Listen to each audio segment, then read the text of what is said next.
Sir, maayong hapon from Bumbura Radio Malay-Balay Bukidnon. Sir, pwede ba may makapahayag impormasyon may kalabtaran na usab pud sir sa ato apog kinibang naglungtad usab pud nato nga kinibang El Nino sa pagkakaroon as well apod kinibang onset ngadto na sa ato apong kining rainy season. Okay, again, may hapon sa atong tanan, no? So, regarding sa atong ENSO status or El Nino Southern Oscillation, so gahapon lang June 9, nagkapagawas na og status ang amo ang climate na division sa national. So, sa karon na kita sa El Nino state. So, pasabot na natay anomaly of at least 0.5 no, nga pag-increase sa atong temperature sa sea surface temperature. So gikan ta tong niagi na bulan, gikan sa alarm, then nag-alert, and then now nanagita sa El Nino status. Sir, speaking sa kining El Nino status po dato sir, like nagasugod na siya karon nga bulan or katong pang milabay pang bulan sa Mayo. Actually gihapon lang gid siya sir na El Nino na gid ta katong niagi is alert and alarm lang to siya, meaning ato na atay 50 to 90% na probability nga for the next 2 to 3 months na antay coming na El Nino. But kagahapon lang nag-declare ang pag-asa na nata sa atong ENSO is na nasa El Nino status. So na siya sa 2 to 3 months nga maglungtad kini El Nino sa pagkakaroon. Now sir, I know, no. I mean katong nata sa El Nino status na alert, natay 2 to 3 months na natay El Nino nga mahitabo. Okay. Kumbaga muna siya to ang gi-forecast, no? So sa pagkakaroon na nagitay El Nino, wala na ta sa alert, wala na po ta sa alarm, but El Nino nagita na ato ang projection ani is up to early 2027 na mag-last ang atong El Nino phenomenon.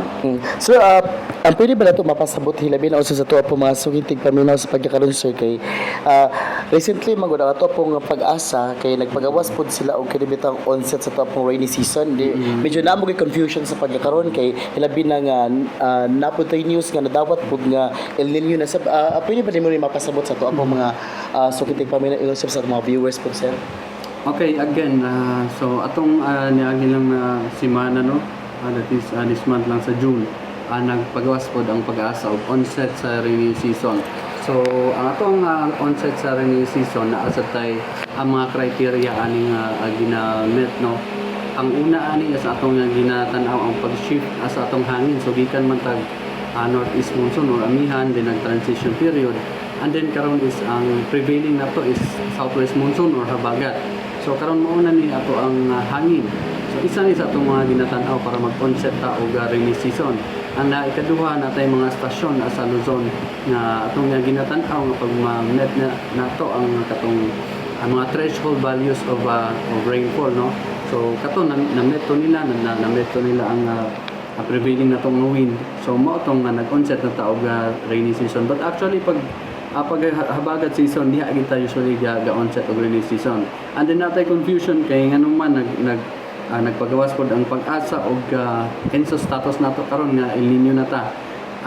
Note na ang ato ang El Nino nagabase ta ani sa temperatura sa atong dagat. Ang atong ENSO actually naa ni siya duha ka phase, ang El Nino ug La Nina.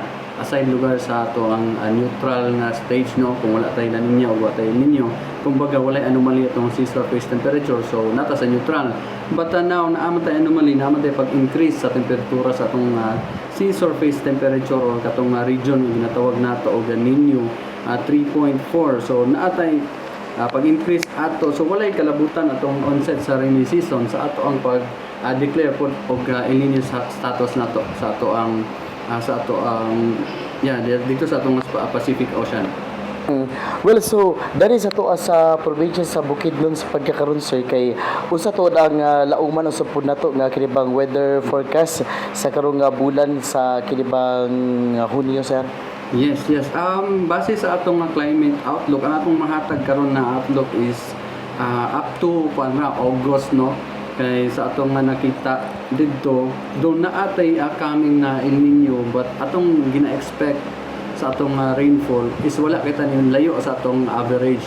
Kumbaga naata sa near normal ang ato ang rainfall bisan pag naatay kaming na El Nino. But ang ato ang nakita pod nga projection sa ato nga El Nino, possible pod siyang ma-upgrade og very strong El Nino at the end of this year. So that is October to December 2026. So expected na to. Do sa karon wala pa man tay gipagawa sa atong climate division na forecast of rainfall sa atong months no sa end sa year, kaya atong napagawas ron is up to August pa. But kung kato atong basihan, atong rainfall is naapa sa near normal. Again, wala ta nilayo sa ato ang average no every month na rainfall. Sir, sa kinatibukan sir no sa nasod sa Pilipinas, na ba tay pagalauman usab pod nga kini bang umaabot nga kini bang bagyo, special na po diri sa tuwa sa nasod sa Pilipinas kay sige man gid kita ga bagyo way back nga mga recent nga mga years. Sa pagkakaroon sir, mga pila tud ka bagyo atong pagalauman karon tuiga? This month sir, sa June is atong forecast sa latest nang ipagawas is 2 to 3 as a month of June.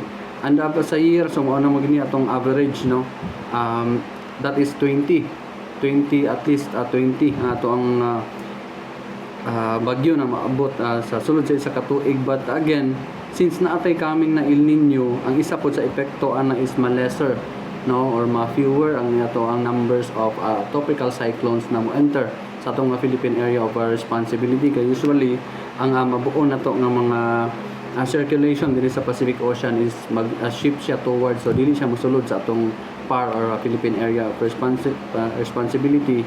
That is why nga mas lesser ang value nga mosulod sa ato. Sir, last question na lang sir no, sa pagkakaroon sir kay basig aduna kay mga questions sir nga wala na pautan na din, aduna kay gusto ipaabot nga sa to apong mga viewers ayon sa mga tigpamilya sir, go ahead sir. Okay, sa tanan ron nga makapaminaw ani atong interview. So ilabi na diri sa province of Bukidnon ana sa uban nga area no diri sa sa Mindanao. So since naatay kaming El Nino phenomenon, so stay updated lang ta. So amo ang page naman always no, napod mi Facebook and then naapod mi website. So pwede ta mag-visit sa mga website para updated ta daily sa weather forecast namo, and then sa daily pod na status or update sa ato ang El Nino or ENSO no, El Nino Southern Oscillation na status o go. Unsa moy update, unsay paingnan ani atong ato ang El Nino na phenomenon. But sa karon ay labi na sa ato sa mga farmers. So since kami sa Pag-asa dili magmi mandated na mo-advise sa inyo kung magtanong ba mo og dili. But I guess na ilahi na agency ana nga mas mandated kaysa sa MOA. But amo ra mahatag sa inyo ay sa atong forecast, monthly forecast sa rainfall.